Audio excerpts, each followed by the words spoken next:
it's got the largest French and it's got the largest American base in Africa that keeps an eye drones. That's where they have the drones. So the political economy of West Africa, Deba, which has got the largest wealth in our continent, the largest wealth is in the Great Lakes and in the west of Africa. What needs there has to be a new leadership. Deba, you know, there was a new leadership under Thomas Sankara, and it is Francois Mitterrand and his government that assassinated that man. All the leaders who have been in West Africa, who have risen for the people, Deba, including in the Great Lakes, have been physically assassinated by the French state. Right. And that needs to come out.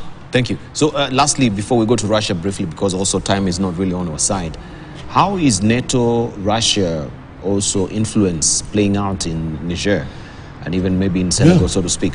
Because he has been largely on France, but could we broadly look at the Russia-NATO influence? France is the representative of NATO. That is the whole essence. I know he's zeroing in on France because the countries affected. You know, remember Kenya is Anglophone, so we are technically supposed to be under Europe in this conceptualization of the group, but it is the French part of the world that has a problem, and also that the French have used to the extreme the idea of what is calling Monsieur Civilisatrice, which is basically the civilizing mission of the French military. And therefore they have put the military in each of these countries. Now as we speak, there is a French military in Niger. The French messed Côte d'Ivoire by basically choosing the one they want, Ouattara and so on. And don't think that because Côte d'Ivoire is quiet that there is peace. No, there isn't. This is a peace at the edge of the sword.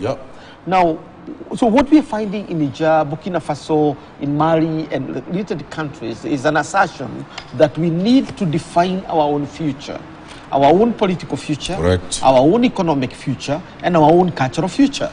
And in so doing, then, we find that France and other countries are now beginning to come together and to look like they are countering the French, the Russians, and the Chinese.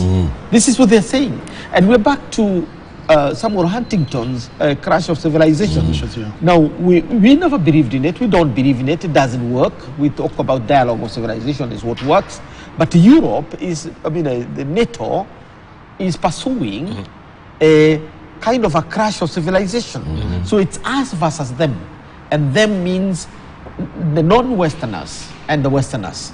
And in this case, Niger, Chad, Sudan, as it is now, Burkina Faso, Mali, are all new theaters of this clash between NATO and the rest. I predicted that on this table. And it is happening. It is happening. So that's the context. Right, thank you. I think you've belabored enough on that. Let's just move on to what is happening with the Ukrainian war. But we've poked tails on what really happened with the Russia-African summit, where Russian President Vladimir Putin has rejected the plea of President Cyril Ramaphosa and other African leaders to restore the Black Sea Grain Initiative, the deal under which Russia lifted its blockade of Ukraine's Black Sea ports to enable Ukrainian grain to be shipped to world markets. Ramaphosa surprised some of his critics at the Russia-Africa summit.